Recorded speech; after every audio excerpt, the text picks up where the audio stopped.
Welcome to A Life in Film. I'm Elliot James Langridge. I'm an actor, writer, and apparently a podcaster, and I love film. This is the podcast that we ask our guests from in front and behind the camera, how did they get their foot in the door? What was the key to unlocking their success? What's their story? Previous guests include Toby Jones, Hugh Bonneville, casting director Sophie Holland, Scott Adkins, and Phil Dunster. Today's guest is Lesley Paterson, a 5-time World Champion Triathlete who has become a BAFTA winning scriptwriter with the wonderful All Quiet on the Western Front. Having bought the rights to the best-selling book of the same name, over the course of 16 years she relentlessly pitched the idea of the movie. But no one was interested in a German language film about World War I without a star. Every year she would have to come up with the money in imaginative ways. Once she had to remortgage her house, another time she had to find $10,000 she didn't have. Lesley went into training and entered a triathlon. The prize money was exactly the $10,000 she needed, but the day before the race she fell off her bike and broke her shoulder. She strapped up, cycled, ran and swam using only one arm, and against all odds she won the race. This episode was recorded only a few days ago, and once the Oscars have happened, we will be adding a small extension at the end with Lesley's reaction to what will hopefully be a night full of big wins for her and her team. As it stands, we can't go into the future just yet. All Quiet on the Western Front is nominated for 9 Oscars, including Lesley and her 2 writing partners, Ian Stokell and the director Edward Berger for Adapted Screenplay. Here is Lesley's incredible story from the very start. It's a life in film. It's a life in film. It's a life in film. It's a life in film. It's a life in film. It's a life in film. It's a life in film. It's a life in film. Woo! How are you today? God, I am great. How are you? I'm very good. I'm so thankful that you've come on here and to have a chat, because your story is just insane. It makes me emotional just thinking about what you've gone through. So I'm very excited. So thank you so much. Oh, yeah, it's a pleasure, mate. No, I'm jazzed to come on and talk about it and hopefully inspire other people that they can follow their dreams and just like keep fighting and making it happen, you know. Usually I like to start with, well, obviously we're going to hear your story and how it all began, and I'm very interested to hear that. But usually we start with a couple of quick fire questions just to kind of, warm things up, see what comes out. If you're up for that. Yeah, totally. Okay, cool. Okay. Right. First question. What is your earliest memory?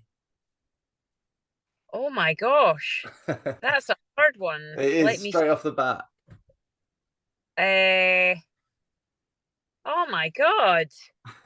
Let me see. It would be probably on the beach as like a baby. We used to go to this little place in Scotland called Ely, and I remember being a wee baby, and I just remember the beach. I don't know. I just remember the sand.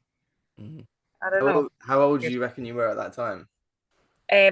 Tough to tell. Maybe like 2 or 3, maybe something like that. Yeah. But we would go every year, and I remember this specific house, and I must have only been about 3.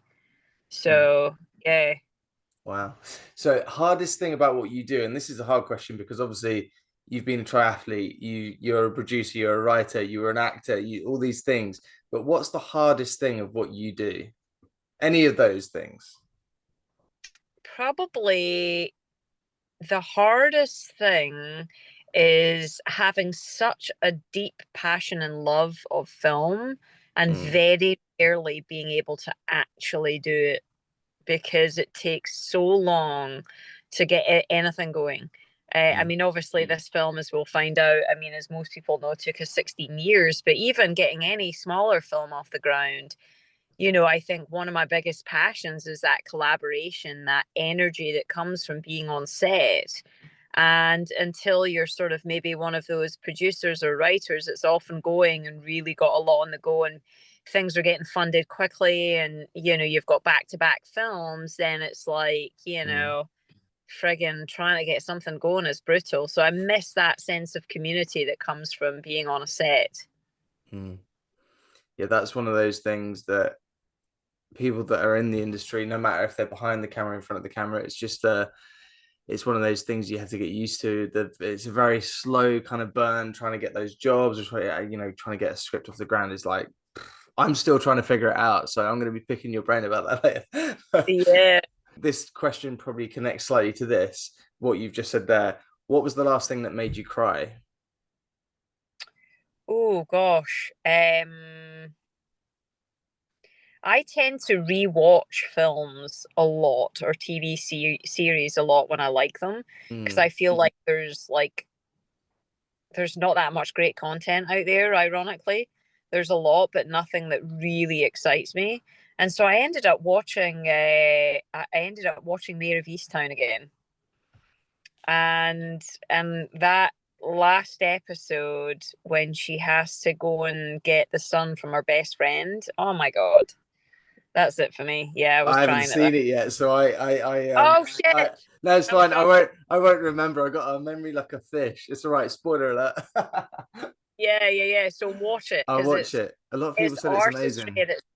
It's incredible. I mean, the character development, the plot, the overall thematic essence of it, everything about that series is Mm, so on point. It's ridiculous. I'll have to give it a go. I've been hearing great things. Isn't it Taylor Sheridan?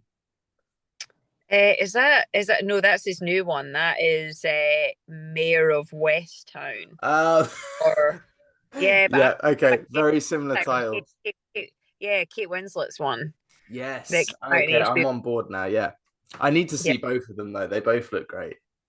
mate, come on, get your shit together. I know, Jesus. I'm watching the wrong things. I've seen your movie though, so that's the Hey, that and it's that's a very good one. good. If anyone hasn't seen it, might be spoiler alerts later down the line, but it's what a brutal and incredible film. We will come to that. We will come to that. Um, what is the scariest thing that you've ever done? The scariest thing, let me see.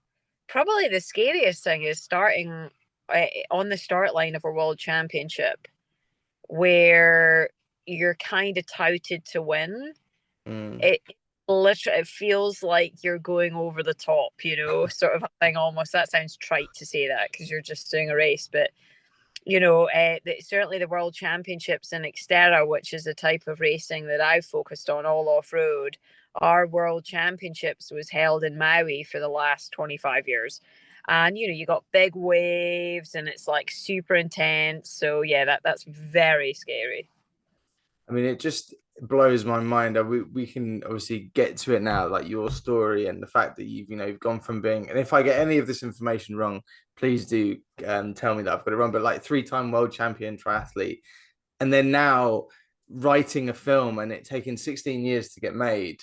But now BAFTA winning, and now like the Oscars are just around the corner. We've all got our fingers crossed. Like that whole thing. How did this begin? Because obviously you're an athlete, you were an actor as well. How did the whole journey begin? Like how did you get interested in? I mean, there's a lot of things there going on, but like There is, yeah. what came first? So to be honest, I've always had these two sides to me, this creative side and this sporting side. And from a very young age, I was a rugby player. I used to play with all the boys and a big team. I was the only girl in pretty much the whole of Scotland that did that. But then I was also a ballet dancer at the same time. So I've always had these weird kind of this kind of crossover. So and then I was very competitive at triathlon when I was younger. I was in the British team and the Scottish team and had big lofty heights to go to the Olympics. And at the same time, I was studying drama, theatre, and English in England in my undergraduate studies. So again, Mm. sort of trying to straddle these two lives, which are very uncomplimentary and complementary at the same time. The lifestyle of being an artist is very different from the lifestyle of being an athlete. I'm up at 4 in the morning. Everything is about taking care of your body. It's all about, obviously sort of hurting and pain and pushing through. And everything about being an artist is ethereal and late night and, letting things go and come to you naturally, like the fucking opposite. So, but yeah, so I kind of went on this journey in triathlon I got to the age of about 20 and I was not as successful as I wanted to be for various reasons. The style of triathlon had changed, the way I was funded had changed. So I just got really disillusioned by the system that was in place. And this is a big thing that I learned in terms of how bucking the system helped me in film. So essentially in sport, I was part of this kind of funded program, and really I was led to believe that there was only one way to become a world champion, right? And if I could not follow that one way, then I wasn't going to be one. And that was the kind of mindset. And when you're younger, you buy into that because you don't really know any different. But I knew there was something different. I knew who I was, and my heart was different. And so when we moved out to California, it was a chance for me to kind of shed the skin of being an athlete, of being kind of put in this box about this failure that I'd had in my life and this athlete I thought I should have been and wasn't. And I went back to study my master's degree in theatre and film, and was just so enamored with, you know, the adventure of it, discovery of these new cultures, these new stories, these new worlds, and then acting as well, being out my comfort zone. I think I just got a greater sense of myself and the power within myself, who I was, what I liked, what I didn't like, instead of, you know, when you're younger, you're going off the expectations of others and maybe, you know, what your parents think or what the society thinks around you. And again, shedding that skin by moving to California was just amazing. So, and that's when I jumped into, at the same time as doing my master's degree, I was also kind of going back and forth to Los Angeles because I was in San Diego at the time, and I would start to act. I was auditioning and acting, and I was doing like stupid horror films and, you know, student films and music videos. And I mean, I just loved it. I loved the collaboration, I loved the artistry, everything about it. And then I met Ian, who is my writing partner in All Quiet, and Ian was casting for a film and I auditioned for him, and we just kind of hit it off because he is an athlete, wow. also British, and you know, we just kind of had this bond. And so we started to, he said to me, listen, Les, if you want to act and you want to set yourself apart, you really need to write your own stuff, produce your own stuff, and that's going to give you some autonomy about where you're going to go rather than waiting for everyone else to give you roles. So then I got into the world of writing and found that I sort of, all of the skills that I'd developed in my degrees were really helpful. And because I'd done screenwriting classes, I'd done a lot of theatre analysis, deep theory, all that kind of stuff, philosophy. And so I got into writing and sort of was pretty confident in that, or pretty good at that, I think. And then producing as well, and we produced some short films and a feature film. And then we came across the novel All Quiet, and I had read it at school, and Ian was in the military himself, and so it's just such a gorgeous book. And we both, it was on this special deal at a local bookstore. You know, they were selling a bunch of copies, you know, summer reading or something like that, you know, not that it's summer reading, but and we both said to each other, gosh, I mean, what a beautiful book, and there really hasn't been anything done on it lately. I wonder who has the rights. And Ian himself, his background was in journalism, so he was always really good at picking up the phone and figuring things out and investigating things. So he went on this journey to try and see who had the rights to the novel, and they were open. Nobody had them. They had lapsed. Universal had let them lapse, and no one else had swooped them up. And because this was 16 years ago, you know, World War One was not a popular war. A German perspective was not a popular perspective. All of those things meant that it was available. And so we kind of jumped in it. We hired a lawyer. We used all our savings to try and, you know, purchase this option. And we were like, oh my God, this is it. Like, we're going to get this massive title, a big IP. It's going to set us apart as writers. And, you know, that's it. We've made it. You know, little did we know. So anyway, so we get these rights and then we go on a journey to adapt it. So I spent about a year just researching, reading trench diaries from the German side, from all of the Allies side, understanding the historical context, what would be the angle that we would want to tell, and then we went through various different drafts. Some were total crap, and then we found our way in that really worked, which was the armistice storyline, the last 6 hours of the war, and the thing that would maybe set our version apart. And so after that, this was after about maybe 18 months to 2 years, we had a script we felt good about. All the while, of course, we're having to maintain this option, which is, several $1,000s, which we didn't really have. My husband at the time was in academia. I mean, I was not a very good triathlete at that time. I was still in school studying. So I was working at a bike shop and earning $10 an hour. So you're just kind of using up your savings and borrowing and all the rest of it. So then once we had the script, we thought, well, man, this is it. We're going to get like a massive director. It's going to be awesome. And, of course, as you well know, when you're on the outside, getting anyone to return your calls, anyone to read your material and take you seriously if the film is not already funded or you're not a name of note is near darn impossible. So we just had to really think outside the box about how to get it to the people that we thought would be right for the film. And often that would be to go through British agents rather than American ones, because they're often a lot more approachable. They'll return your emails and so on. And that's when we went down the path of getting Daniel Radcliffe attached. Wow. And again, this was years and years ago. So, creatively, of course, he's not the right choice. But at the time, we were not thinking about doing this as a German speaking language film because we knew we wouldn't be able to get it funded for any kind of money. But the landscape changed. So, Wow. So, yeah, sorry, can I ask? So you yeah, went through acting agents to find the talent, and then that yeah. was the kind of the in that you chose, and then that kind of got the ball rolling, I guess. That's Oh, crazy. yeah, I mean, obviously, all rolling to a point. So basically, we were thinking, okay, how do we package our film? How do Hmm. we get attached? How do we get talent attached? How do we then raise funding? And we sort of just went to various different entities that we thought could help us. And we got different producers on board throughout the years, different directors on board through the years, different talent. And, it just kind of, timing is everything in this business. And so, yeah, all of those ways were not right until we were lucky enough that Ed and Malta Hmm. got script through another connection of ours. And they reached out to us and said, we love your script. We'd love to do this film in German.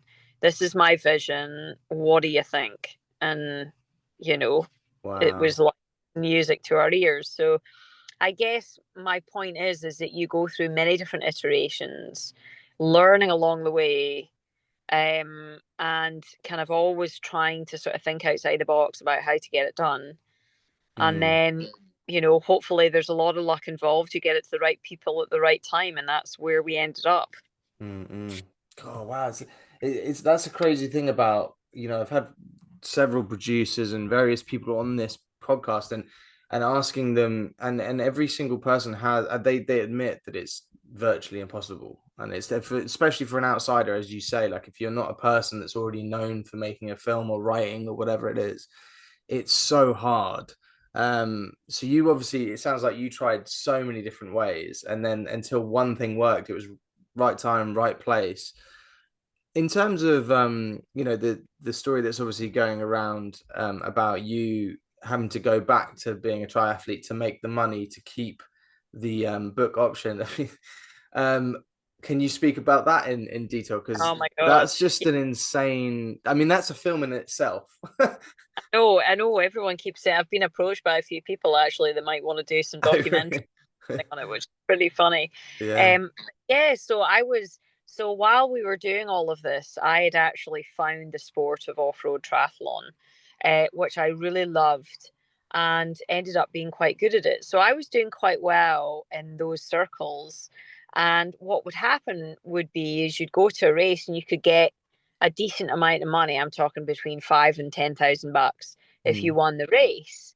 And so, but that's never guaranteed. So my husband's academic posting, and then, me working in a bike shop and all that. That paid our bills.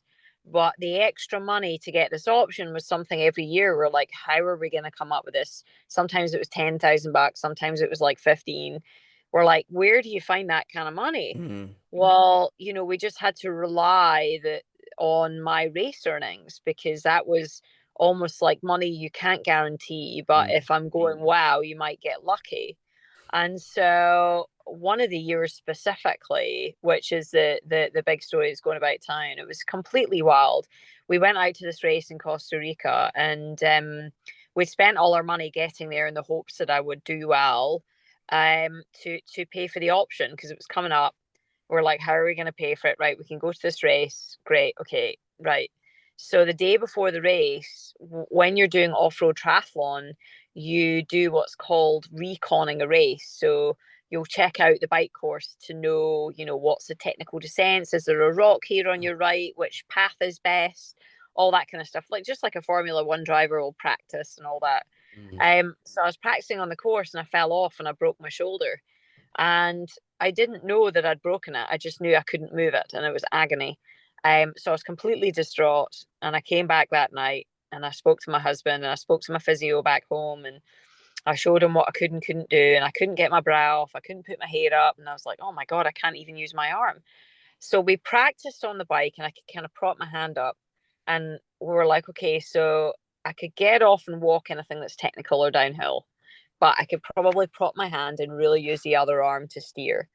Running was okay. I could manage the up and down motion. That was fine.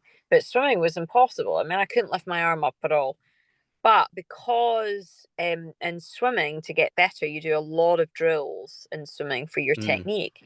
I was always really good at the one arm drill. So Handy.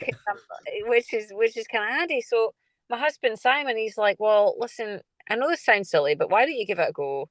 See if you can just get through the mile swim and do it one arm, and who cares? Like, if you can't, no big deal. Nothing ventured, nothing gained. So I go into the swim, and we had to get through the waves, and of course I'm used to being at the front. I'm now off the back, and my husband's on the beach, and there's people watching. They're like, who is that girl at the back? She should not be a professional. She's rubbish. So I get out of the water. I'm 12 minutes back, bloody exhausted, because it's really tiring, obviously. And I get in the bike, and I'm like, well, okay. I kind of had this high, because I just gotten through this thing one armed. I was like, well, almost like fuck it, like fuck it, who cares? Let's just have a go. So I get in the bike, and I'm feeling, I sort of get over feeling fatigued, and I start crawling back, and I've made up 5 minutes, then 7 minutes, then 8 minutes, and then I come off the bike in second position, and I'm like, oh my God, I'm like in the prize money. And then running is my strongest, and I ran into first and won the bloody thing. So That is anyway, absolute madness. it was absolute nuts. The person that you overtook, right? Like the person that was behind you must have been like, oh, for fuck. What? Like, she had one arm, she must have found out afterwards. Oh yeah, she was not best pleased, that's for sure. But I was kind of, I've always kind of been known as a bit of a maverick. Certainly in the height of my career, I was known for often beating a lot of the pro men, and getting on the pro men's kind of podium spots. So I was kind of known as this little maverick, right? So in that regard, they were just like, really, can nothing stop her, for God's sake? They were kind of like annoyed. But I think it was just another lesson to me that if you break things up enough into small little chunks, and you say, you know what, I'm just gonna start with step one, and then see what happens, and that's gonna tell me what step two is. And it's the same with film. It's the same with script writing. It's the same with film. Just keep moving forward. Take the next step. And think outside the box about how to get it done. I did that swim unarmed. I was able to do it. And it's the same in film. Like, I've really utilized my sports career to help me in film. And by that, I mean, I've met a lot of executives because of sport. Because a lot of executives are really into endurance running, cycling, triathlon. And as soon as they knew I'm actually a 5-time world champion, as soon as they knew my kudos in sport, all of a sudden they pick up the phone because I have something to offer them. Because I'll be like, oh, let me give you some advice. Oh, you've got an injury. I know this person that let me start you out. No worries. And so if you can offer, people above you something that they don't have, then it's a way to develop a relationship because it's a relational business. And and that's what's going to get you to the next level. If you have good content and good relationships, that's what will get you to the next level. It's having that common ground as well, as you say, like finding that kind of I guess something that you've got in common with that person as well. Oh yeah. And it can 100. be anything. It can be anything. It can be food, it can be wine, it can be whiskey, it can be travel. But having something outside film that connects you is really, really important because what you find is the further up you go, the less people want to talk about film. So, Yeah, I can imagine. especially executives and high up producers, they don't want to bloody talk about film. They want to talk about basketball or this or that. And my husband's quite a well-known performance psychologist. I mean, we now write and produce together. That's our partnership. He's an amazing writer. But in his previous life, he was a psychologist. So God, I mean, we've sat with major names and they don't want to talk anything about film, but they just want to pick Simon's brain. Yeah. So, and that's where you develop this relationship. Now for a quick break. Are you a writer, director, actor, costume designer, perhaps makeup artist? Are you interested in camera? This is the place to share your journey. We want to hear from you. How did you start your career? Has it started yet? And perhaps, if you're feeling brave, share with us your most embarrassing film-related moment. So slip into our DMs at Life in Film Pod on Instagram. Check out the Patreon at patreon.com/life in film, where you'll get episodes early and uncut, amongst other treats. And don't forget to follow us on Spotify and Apple Podcasts. If you enjoy this episode, please leave us a positive rating. Add us on Instagram, Twitter, TikTok at Life in Film Pod, and find our video episodes on YouTube by searching Elliot James Langridge Life in Film. Essentially, please like and subscribe everything. It makes a huge difference. Thank you. This is also a space we'd like to fill with sponsors and advertisement for like-minded podcasts. So please get in touch. And back to the show. I mean, you've given a lot of little pearls of wisdom there and bits of advice. But if you were to specifically give, a young writer advice, if they're starting out their career, they're at the beginning, what would you say to them? Or even your younger self, Yeah. what Yeah, piece of advice so would you what I give? would say is take a lot of screenwriting classes so you can understand all the different sort of philosophies of screenwriting out there. Read a lot of scripts. We were lucky enough to get in with a class. His name is Corey Mandel, and he is his classes were life changing. And I think if you do the code, maybe it's Lesley P20 or something like that, you'll get 20% off his class. He's amazing. So I think finding your thing that's going to help you learn and grow in your craft. Then it's about creating a little team around you, a support network. So we had a little writers group where we could share each other's material and help each other grow. And then out of that, you kind of can build relationships. Then I would say it's about how do you develop connections? So thinking of a way in to develop those connections. And it might be, again, for me, it was sport, right? So I ended up meeting a very top producer at a triathlon camp, and I was coaching there. And I ended up coaching him for a while, then becoming good friends, and then he mentored me. And I went on set with him, and then he hired me to train one of the actresses on a massive film, and and stuff like that. And that's a development that I mean, I've known him now for 12 years, and he's a close friend of mine, and he's made phone calls for me and helped me. And I think if you can find some people to mentor you, that's always a great way to just learn and develop a relationship too. Um, yeah, so thinking outside the box about how to develop those connections. So then if you have a good script, you can actually feasibly get it read and get it read seriously because you have a good relationship with people. Mm. I mean, you're now that you've got to the stage where you are, you've got this amazing film, and it must be exciting thinking about what's next and planning those things. I mean, obviously, there's going to be some sort of documentary or film about your life already. I mean, Yeah. it's already written. It feels like a Rocky story, and everyone loves that underdog story. And now you're at the top of the mountain. What does it feel like to look back and kind of go, holy shit, we've done it. We made this beautiful film. It's so surreal. I mean, I feel so lucky and so grateful. Every day I feel like that because I know what it's like to be on the other side.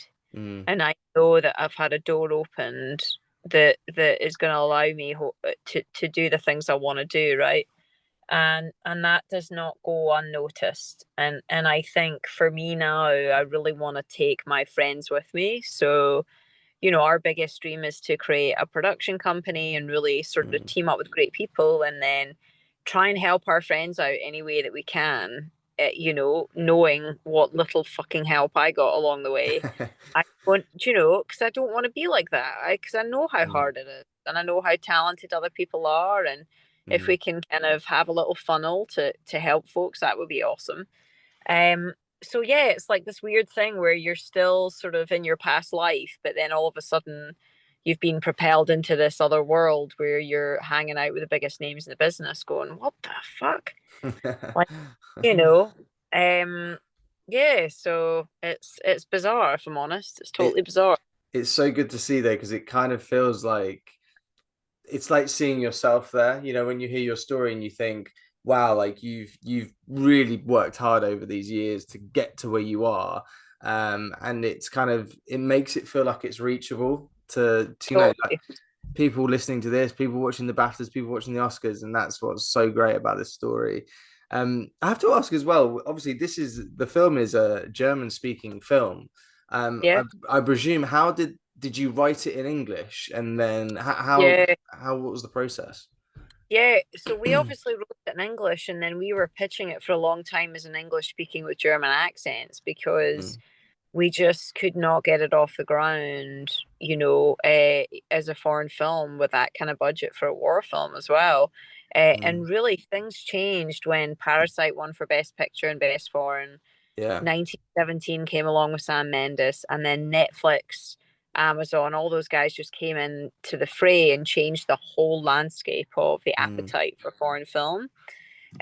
So when Ed and Malta came to us and said, "How's about doing this in German?" We were like, "Absolutely, that sounds amazing." And so then we had, various creative conversations. We worked on the script with Ed, and then he did a pass on the script as well. He did his own version. Um, and what that did was it really infused it with a German sensibility that there was mm, no way we couldn't have brought that to the table. And mm, that's the beauty, I think, of why our film has responded to a wide audience is that it has this outside in perspective that Ian and I brought, mm, which is like the historical context and, this sort of the armistice and the bigger picture stuff. And then you have the inside out from Ed, which is this beautiful authenticity, this sense of shame, the mm, non-heroic aspects of how Germans feel about war.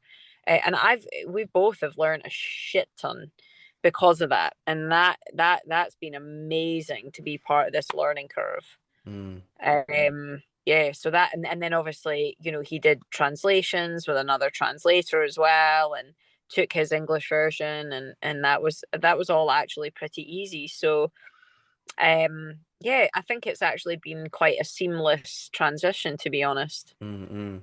When I went to watch it, Netflix, I guess it's the default, but it was just dubbed. It was the dubbed version. Oh, I don't know And why they did that. I It's know straight awful. away I was like, no, fuck off.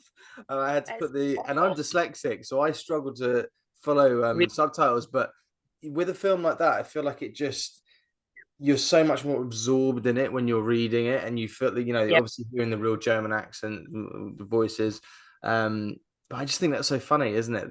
I guess that's in the UK. It'd be different in other countries, but um, just a bit of a bizarre thing, really. But It is. I don't know why they did that. I wonder if they can change it because, yeah, I mean, hearing the German language, for me, the whole point of seeing it from the other side is mm, the humanity that it brings to the everyman, you know, to yeah, that German side. Because really, the thematic essence of the story is the betrayal of a youthful generation.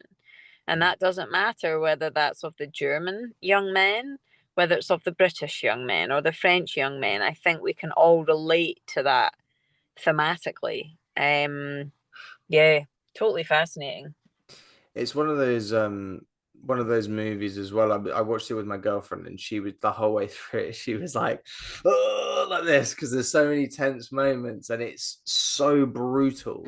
Was that obviously a choice to make it because it feels from recent memory, it's the most visceral kind of. It made me feel like I was really there, and I haven't really had that feeling since, say, watching like Saving Private Ryan, watching a war movie where you're really like, oh my god, it's Yeah, absolutely horrific.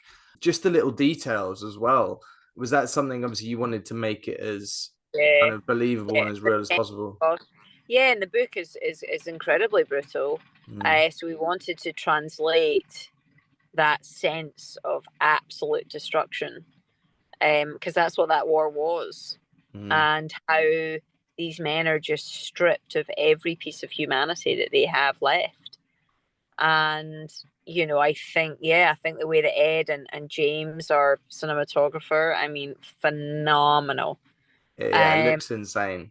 It looks oh insane. I mean, I'd love to ask as well what, I mean, probably not allowed to say exactly how much, but roughly a ballpark. Are you allowed to say what the budget is? Because I was watching it thinking, God, how much this film looks like it cost a fortune. Like the amount of yeah, extras and the sets and everything, it just looked no, insane. no, under 30 million. Really? Wow.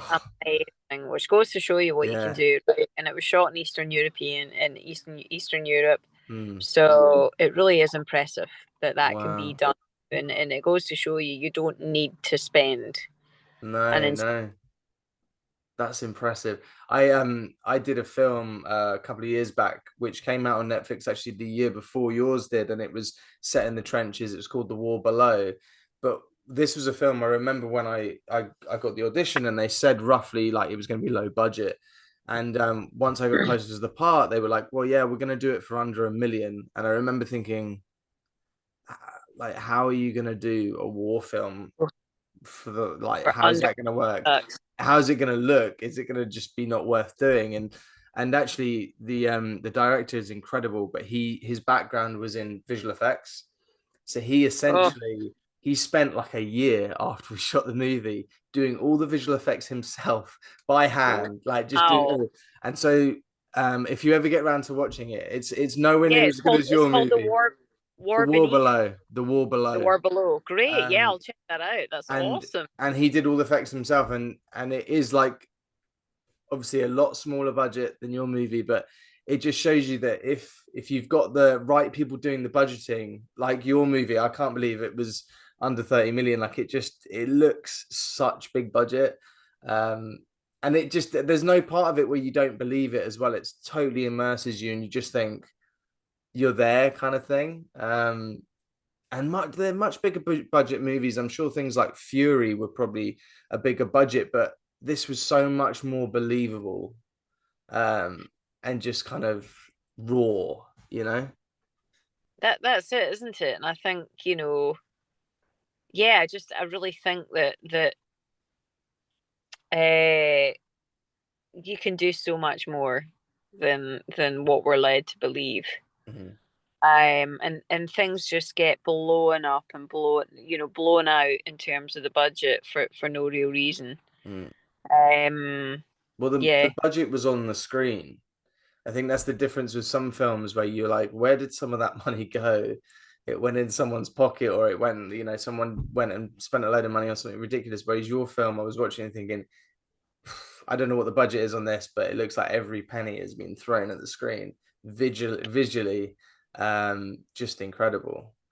But yeah. I want to ask. Obviously, we talked about the movie and about your story and how you got to where you are now. What is your plan next? Do you have something? I'm sure you've got several scripts and things. Is there anything you're allowed to talk about that's coming in the Yeah, future? yeah, we have a bunch of stuff. We have an amazing project we're mega excited about, which is set in Ghana. It's a true story, set in 1900, kind of colonial escapades, and that's just a really amazing, powerful, powerful story that we're kind of teaming up on with really, really great people from Ghana and from Nigeria, and super passionate about that because Simon, my husband, grew up in Africa. And then we have one set in the travelers community in Ireland, which is a really wild world, like the gypsy community in Ireland.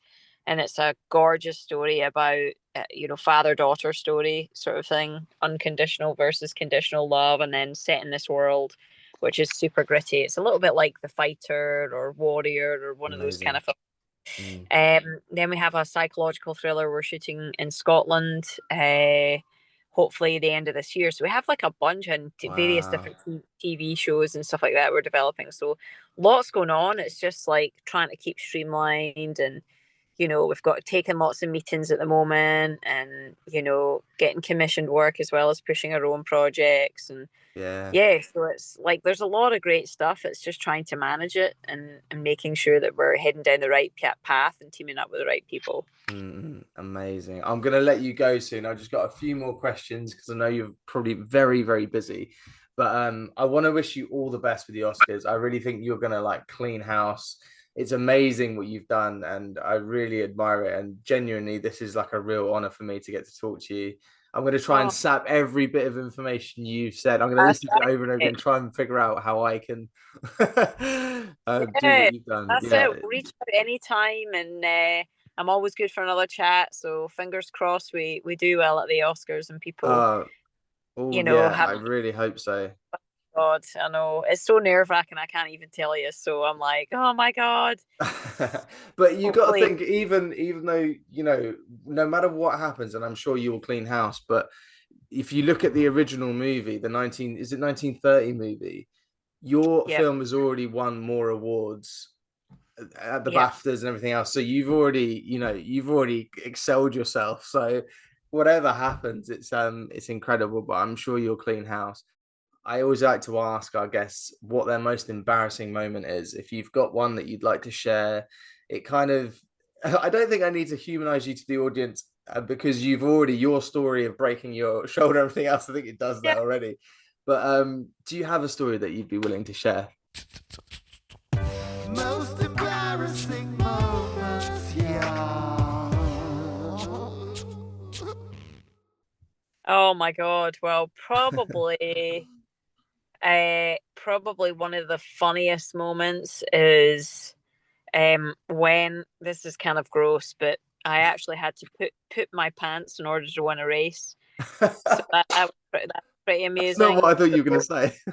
yeah. So when I do a lot of running races as well, and Mm. I was doing this one race, and it was like, do I either stop for the bathroom and lose the race, or put my pants and win it?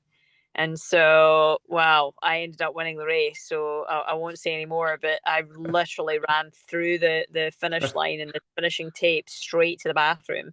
And my husband's like looking at me going, "Where's she going? I don't remember the course being muddy." I'm like, "No." Anyway, so Like that was Forrest one of those. Gump, you just kept running. I Just, kept running, man, straight to the bathroom, and I had to literally take a shower in the bathroom. So oh yeah, no.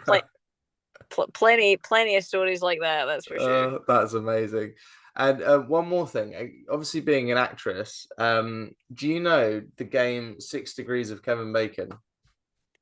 I do. I can't remember how it works though, but I Okay, take it it's like, how are you related to Kevin Bacon by six yeah, degrees? it is. So, yeah, apparently everyone is connected to him in 6 degrees. Right. So it just depends how close you are. And I've got the answer here. So I'm guessing, do you know how you're connected to Kevin Bacon? Do you have any idea? I have no idea, so tell me, because this is totally cool. Hey, I'm Kevin Bacon. It's 6 degrees of Kevin Bacon. I'm Kevin Bacon. Right, I've got it here. So you were in a movie called The Craving, right? Yes. And then Jess C. Boyd was in that movie. Yes. Yeah. Yep. She did a film called One of These Days. Yeah. He. Yeah. He did a film called One of These Days. And then Carrie Preston was in that. Yeah. And she did a film with Kevin Bacon called They, Them. Yeah. Okay. So you're connected Awesome. that way. I love that you because I've been every single time I've done this, they've gone, I know I'm unconnected, and it'll be like 1 degree and it'll be really simple. And I'm like, no, I've got like 5 or 6 degrees here. That's that's a rubbish thing. So I'm glad I had the answer and you didn't have it first. I did not have it. I did not have it. Oh Perfect. my gosh. Awesome, buddy. Well, listen, great to chat Yeah. to you. Best of luck. Keep in touch, and everybody keep your fingers and toes crossed for us in our film. Good luck. And let's have a quick chat after you win everything, and then I'll bang it on the end of the episode. And again, thank you so much, and all the very, very best. Thank you so much. Cheers. Bye. It's a laughing film, motherfucker. Subscribe and like and follow. Thank you to our guest Lesley, and thank you to Netflix. All Quiet on the Western Front is on Netflix and in select cinemas now.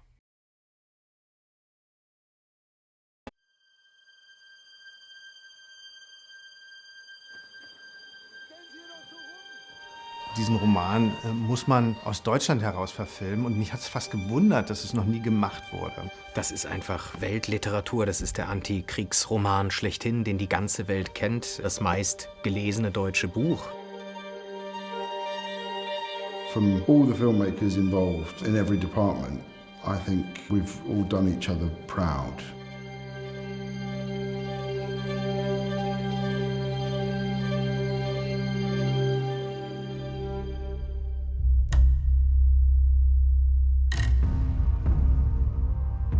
This is where the body flies, hits the wall, wood gets splintered, falls down, or falls out of frame.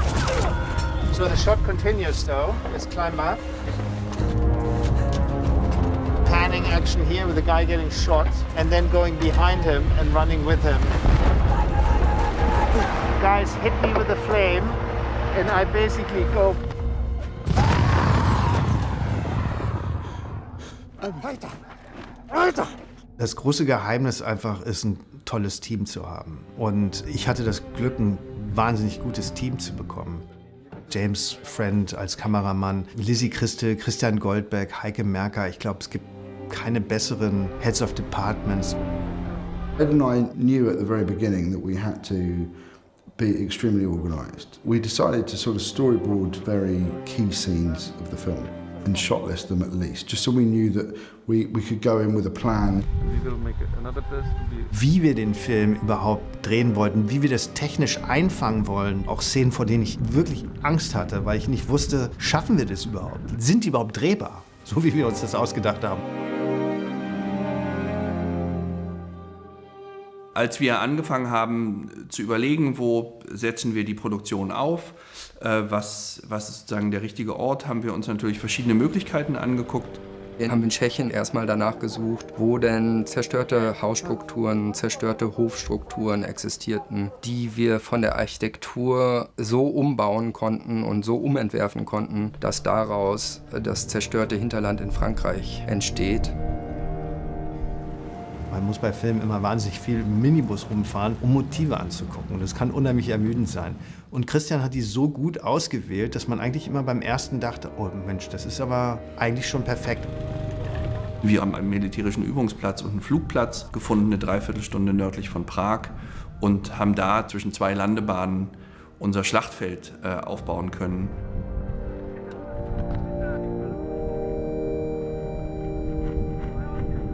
Das ist ein riesen Matschfeld, so groß wie 10 Fußballfelder. James ist einmal eingesackt in diesen Matsch bis zur Hüfte und dachte, er wird da drin verrecken, weil keiner mehr da war. Es war schon dunkel. Er hat seine Gummistiefel verloren und irgendwie kam er noch raus. Das war ein wahnsinniger Prozess. Das hat unheimlich gedauert, bis wir wussten, okay, so kann man es hoffentlich hinkriegen. Wir haben dann im Januar angefangen, da es um sehr viel Action und Laufwege geht, mit einer Stoppuhr nachzumessen, wie viel Laufmeter Schützengraben brauchen wir denn eigentlich? Wie sieht die Verflechtung von einem Schützengraben aus? Es war wie ein Puzzlespiel, das wir fast 2 Monate am Reißbrett versucht haben, Szene für Szene einzuzirkeln, um daraus dann den Grundriss der Schützengräben zu entwerfen und Abstände auf dem Schlachtfeld herzustellen, die auch für James Friend kameratauglich waren, da wir sehr viele Einstellungen als One-Taker gedreht haben. We might backtrack. The location was key because, I mean, half of the film is basically set in the trenches. And obviously the trenches don't exist.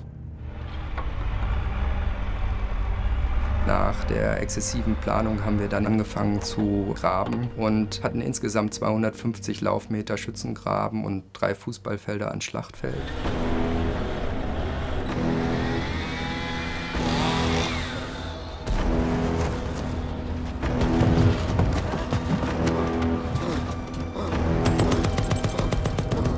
These trenches were packed in World War I. You've not only got to get one cast, you've got to get 6 cast members and you've got to get 100 extras past you and you've got to get a camera whilst there's explosions going off and it's raining and they're going to have guns in their hands, they're going to have props, you know. And Christian was incredible. We slightly increased the size of the trench so it didn't look distractingly big, but we could actually service it.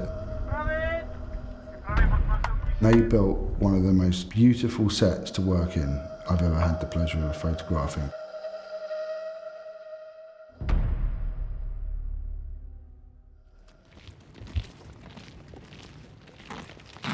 Wir haben da alles gelernt, was wir nicht wussten und wir wussten ja quasi nichts, zumindest was die Handhabung von Waffen oder Gasmasken oder so angeht und das war unfassbar wichtig. Also wir müssen mit den Waffen einfach umgehen, als wäre das ein weiteres Körperteil von uns. So we're training and getting them into the shape with the boot camp. Of course, some of them were training, some of them are used to do like a lot of physical work. So we're trying to assimilate them and adjust them for the situations what they are going to be put into in the scenes in the movie. So a lot of running, a lot of falling down on the ground, shooting. We have a shooting range training with them, shooting the rifles and the guns and machine guns. Holy fuck! We're trying to get them into the scene fight and the stage fight in the movies what we're used to do. And get them used to work with the camera, how the angles works, how the reactions works.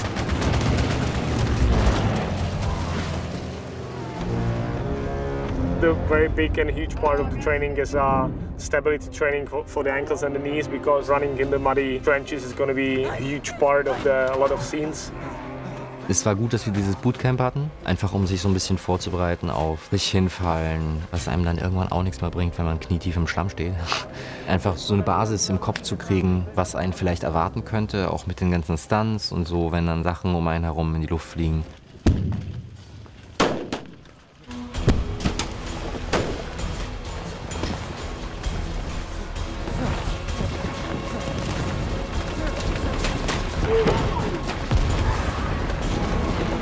Wenn 40 Kilo 20 Mal hintereinander 200 Meter durch den Schlamm sprinten hinter irgendeinem Tracking-Vehikel. Irgendwann kann man auch nicht mehr. Selbst wenn der Kopf sagt weiter, Muskeln machen zu. Danach brauche ich auch erstmal eine Pause.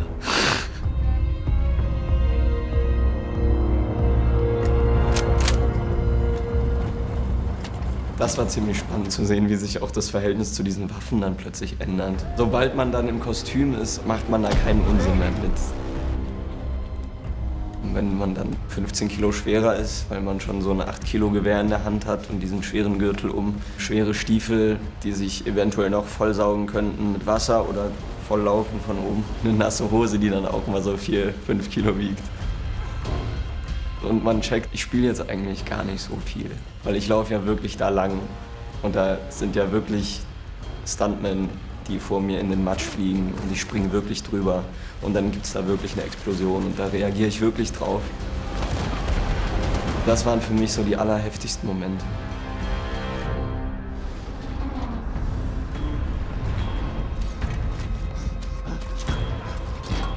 Es Es ist kompliziert, 200 Leute durch den Matsch zu schicken, Panzer zu haben, die dann stehen bleiben sollen und über einen Graben rüberfahren. Und der Graben muss befestigt werden. Dann der Nebel oder der Schnee oder der Regen oder die Kugeln, die pfeifen oder Explosionen. Das muss man alles vorher irgendwie genau festlegen, sonst passiert es nicht an dem Tag, an dem man es vorhat. Es war wahnsinnig beeindruckend, an so einem Riesenset zu sein. Ich glaube, so groß habe ich es noch nicht erlebt. Und wenn auf ein Und bitte oder auf ein Action mit einmal 250 Leute anfangen zu arbeiten, das hat 2 Tage gedauert, dass mir das Herz nicht komplett in die Hose gerutscht ist. 3, 2, 1, Action! Action!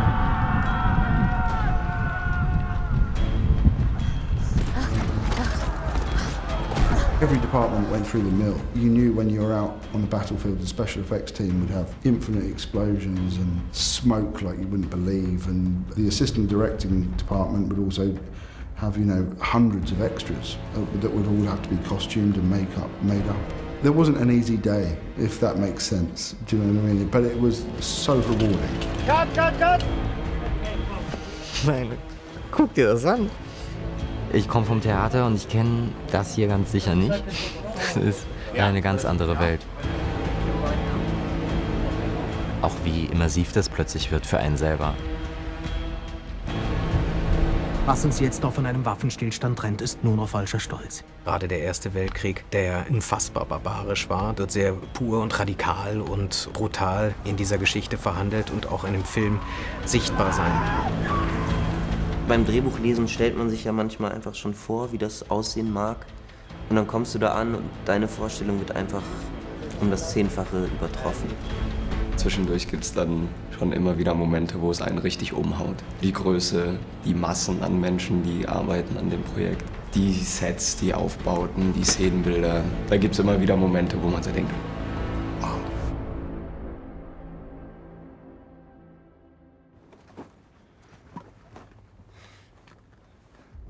Für die Produktion haben wir verschiedenste Sachen hergestellt im Bereich falsche Körper, Dummybau, aber auch im Sinne der Prosthetics. Man möchte ein schreckliches Bild darstellen, weil es den Krieg porträtiert. Unsere Produkte helfen dem, runden das Ganze ab, um den Schrecken darzustellen.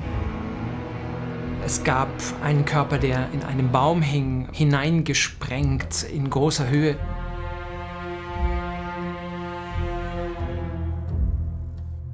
Der Körper ist aus einem Polyurethan-Schaum mit einer harten Schale und dann die Körperteile, die sichtbar waren, weil größtenteils der Kleidung mit weggesprengt worden ist, sind dann aus Silikon. Und das ist im Moment für uns das Material, mit dem wir den Realismus hinbekommen können. Es wird vorher eingefärbt, dann wird es noch koloriert und dann on the day stehst du dann da auf dem Steiger und dressst den Dummy irgendwie auf 40, 50 Meter Höhe mit Kunstblut.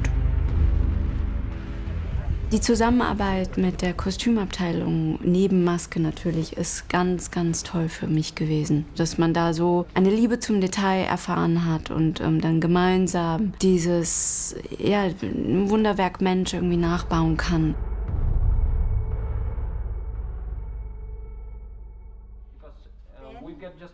Lizzie, costume designer, and Heike, our makeup artist, were just a dream to work with. Es war sehr schnell klar, dass Edward wirklich dieses Elend spüren und sehen wollte. Wir haben grob 800-900 Uniformen plus Schauspieler. Das war jetzt für diese Komparsenmengen. Und dann haben wir aber auch für fast alle Schauspieler die Uniformen angefertigt. Wir hatten für Paul Bäumer ca. 20 Uniformen, vielleicht mehr, die in diesen unterschiedlichen Stadien mit Einschusslöchern, ohne Einschusslöcher, mit Einstich, ohne Einstich, mit Blut, mehr schmutzig, sehr schmutzig, wieder sauber ausgebürstet. Es waren 2, 3 Kleiderstangen Uniformen, die vorbereitet wurden für diesen Dreh und dann natürlich immer wieder auch nachbehandelt wurden. Was gibt es eigentlich alles für Kostüme? Wie sind die eigentlich aufgestellt? Wie dick sind die? Und so weiter. Und da muss ich ganz ehrlich sagen, dann habe ich erst mal realisiert, es ist ganz schön viel verpackt. Und dann habe ich so gedacht, Wie gebe ich den einzelnen Charakteren die Unterstützung in ihrem Erlebnis durch Müdigkeit, durch Mangel, durch Zeichnung und so weiter. Ich habe mich natürlich mit der Kostümbildnerin Lizzie Christel in Verbindung gesetzt, weil das ist ja immer eine relativ enge Zusammenarbeit und somit konnte ich da natürlich auch total viel mitnehmen aus ihrer Sicht, aus ihrer Idee. Als ich angefangen habe, habe ich nicht gedacht, dass ich so viele unterschiedliche Schlammvarianten entwickeln kann. Was ist denn dieser Lehm, diese Erde, wo die ganze Zeit drin rumrobben und Kämpfe haben und dann regnet es und dann spült es wieder ab und dann werden sie bombardiert und sind unter der Erde. Das ist dann nochmal eine ganz andere Patina oder Materialität des Ganzen und so hat sich das dann irgendwie zusammengebaut.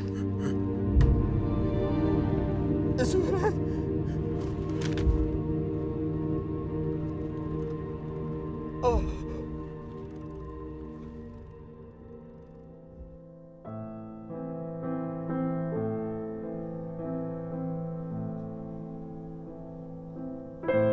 All Quiet on the Western Front ist mein Lieblingsfilm bis jetzt vom Score, von der Arbeit her, weil er für mich eine Herausforderung war und gleichzeitig aber auch was, wo ich gemerkt habe, da ist ganz viel Unterstützung und Freiheit.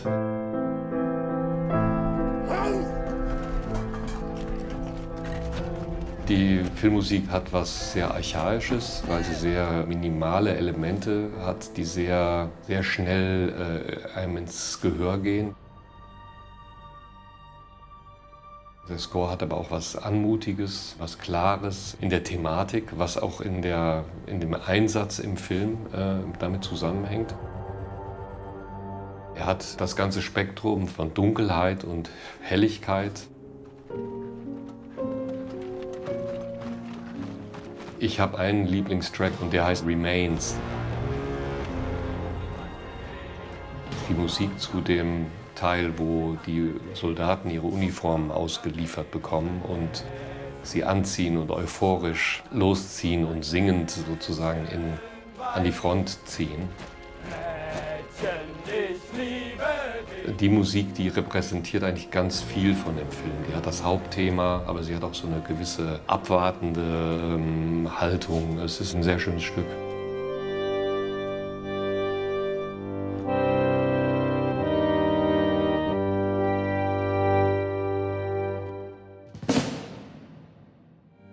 I've worked with some of the greatest actors on the planet, you know, in my opinion, and Felix Lead many times brought me to tears looking through a viewfinder or on the monitor.